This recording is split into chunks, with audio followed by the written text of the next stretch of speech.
जयंत पाटील म्हणतात की ती खंडणी वसुली होती।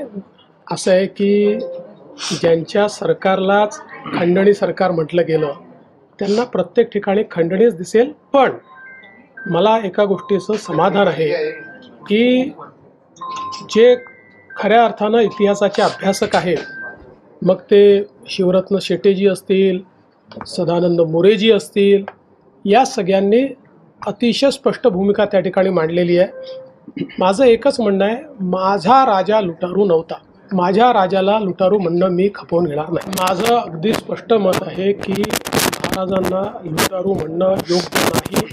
त्यांनी कधीही लूट केलेली नाही, सर्वसामान्यांना त्यांनी कधीही त्रास दिलेला नाही।